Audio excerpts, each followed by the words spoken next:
Bart mange par accident une céréale dans laquelle un morceau de métal s'est retrouvé mélangé. Très vite, il commence à ressentir de violentes douleurs au ventre. Mais Marge pense simplement qu'il cherche une excuse pour éviter l'examen. Seule Lisa accepte de croire Bart. N'ayant pas le choix, Bart se rend à l'école en se tenant le ventre. Pendant l'examen, Bart dit à Edna que son ventre lui fait très mal et lui demande la permission de partir. Mais Edna a déjà entendu ce genre d'excuses des dizaines de fois auparavant. Bart pense que si Edna l'ignore et qu'il finit vraiment par mourir, elle aura de gros problèmes. Cependant, Edna lui tend simplement le règlement de l'école. Aucun enseignant ne sera tenu pour responsable si Bart Simpson meurt. Peu après, Bart n'arrive plus à tenir. Voyant son état, Edna accepte à contre-cœur de l'envoyer à l'infirmerie. Mais avant même que Bart puisse dire un autre mot, il s'effondre directement sur le sol. Le directeur, qui assiste à toute la scène, ne croit pas non plus que Bart soit réellement malade. Finalement, Bart est transporté d'urgence à l'hôpital pour subir une opération. Quand Bart se réveille, toute sa famille est rassemblée autour de lui inquiète. Oh, c'est merveilleux, mon fils est vivant.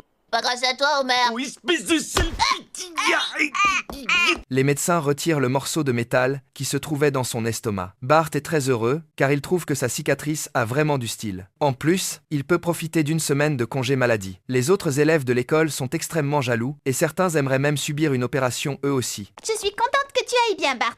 Peu après, l'affaire est relayée par les médias. Pour prouver que ces céréales ne présentent aucun problème de qualité, Krusty mange publiquement un bol de céréales contenant des morceaux de métal. Oh, j'ai mal. Cette saleté me déchire les entrailles. Ah, Krusty, ce n'était pas du métal, c'était une vraie céréale, Krusty. Oh. C'est du poison. Afin de réduire l'impact négatif causé par cet incident, la société de céréales Krusty propose secrètement de verser 500 $ à Bart pour régler l'affaire. Pour Bart, c'est une véritable fortune. Imagine ce que tu peux faire avec tout ce blé. 500 $ sur le rouge. C'est le noir qui gagne.